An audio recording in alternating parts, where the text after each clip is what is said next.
আসসালামু আলাইকুম ভিউয়ার্স। আমি কেমন আছেন সবাই? তো আমার বাসায় আজকে মেহমান আসবে, সেই জন্য আমাকে রান্নাবান্নার জন্য কিছু রান্নাবান্না করতে হবে। সেই জন্য আমি একটু মশলা তৈরি করে নিচ্ছি রোস্টের জন্য। আস্তে রোস্ট করবো মুরগি, চিকেন রোস্ট। তো আমি মশলাগুলো দিয়ে একসাথে ব্লেন্ড করে নিলাম। এই যে দেখুন, ব্লেন্ড হয়ে গেছে আমার রোস্টের মশলা। আর মোরগ মাসাল্লাম করবো আর কি, যেটাকে বলে ভিউয়ার্স।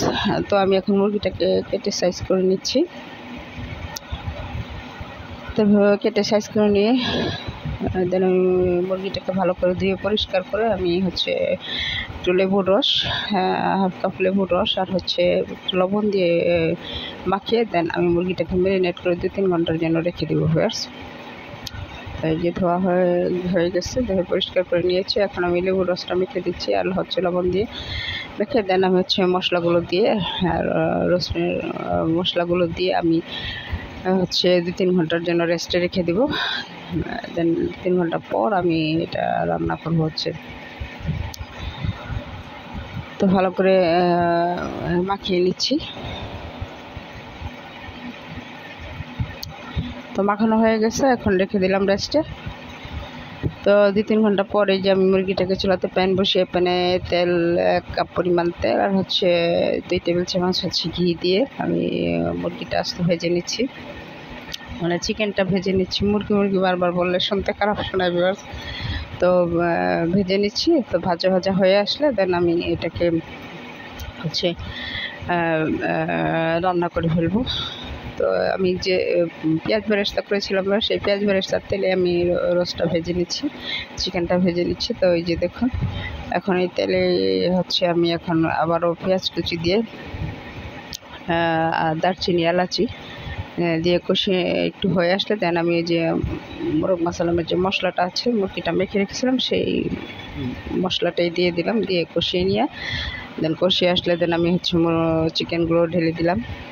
চিকেনগুলো এখন নাড়াচাড়া করে দেন আমি ভিউয়ার্স দুধ দিয়েছিলাম, প্রায় 1-1.5 কাপ পরিমাণ দুধ দিয়েছিলাম। তো সেটা আমি ক্যামেরাতে ধরতে পারিনি, ব্যস্ততার কারণে অফ ক্যামেরায় দিয়েছিলাম। আর হয়ে আসার আগে আমি আলু বোখরা আর যে কাঁচামরিচ, পেঁয়াজ বেরেস্তা আর কেওড়া জল আর গোলাপ জল মিক্সড করে অল্প পরিমাণে দিয়ে দিয়েছিলাম। তো হয়ে গেছে আমার মোরগ মাসাল্লাম। আর এটা গরুর মাংস ঝোল হবে, সেটা ঝাল ঝোল হবে ভিউয়ার্স। সেই জন্য গরুর মাংসটাকে মশলা দিয়ে এখন মেখে নেব। আমি মাখিয়ে বসাবো, দেন আমি বাগার দেবো হয়ে আসলে। সেই জন্য আমি এখানে আদা বাটা, রসুন বাটা, পেঁয়াজ বাটা দিয়ে পেঁয়াজ কুচি এবং পেঁয়াজ বেরেস্তা দিয়ে মাংসটাকে মাখিয়ে নিব। মাখিয়ে দেন বসিয়ে দিব।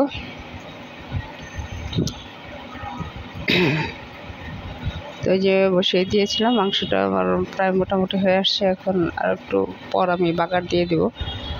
তো চুলাতে প্যান বসিয়ে আমি প্যানে তেল দিয়ে তো বাগারটা দিয়ে দিয়েছিলাম ভিউয়ার্স। আজকে সব কিছু ভিডিও করা সম্ভব হয়, একটা করি তো আরেকটা করা হচ্ছে না। তো বাগার দিয়ে দিয়েছিলাম, হয়ে গেছে আমার গরুর মাংসটা। আর ওইদিকে আমার পোলাওটাও হয়ে গেছে। আম্মা পোলাওটা রান্না করে ফেলেছিল ভিউয়ার্স।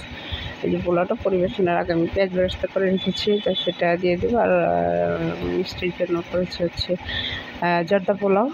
এই যে জর্দা পোলাও রান্না করা হয়ে গেছে ইতিমধ্যে। তো বেশি সব কিছু করলে আবার ভিডিওটা অনেক লম্বা হয়ে যায়। তো লম্বা হয়ে গেলে আবার ফোনের সমস্যা হয়, সেই জন্য সব দেখানো সম্ভব হয়নি। তো এই যে হয়ে গেছে। তো আজকে পর্যন্ত সবাই ভালো থাকবেন। আল্লাহ হাফেজ।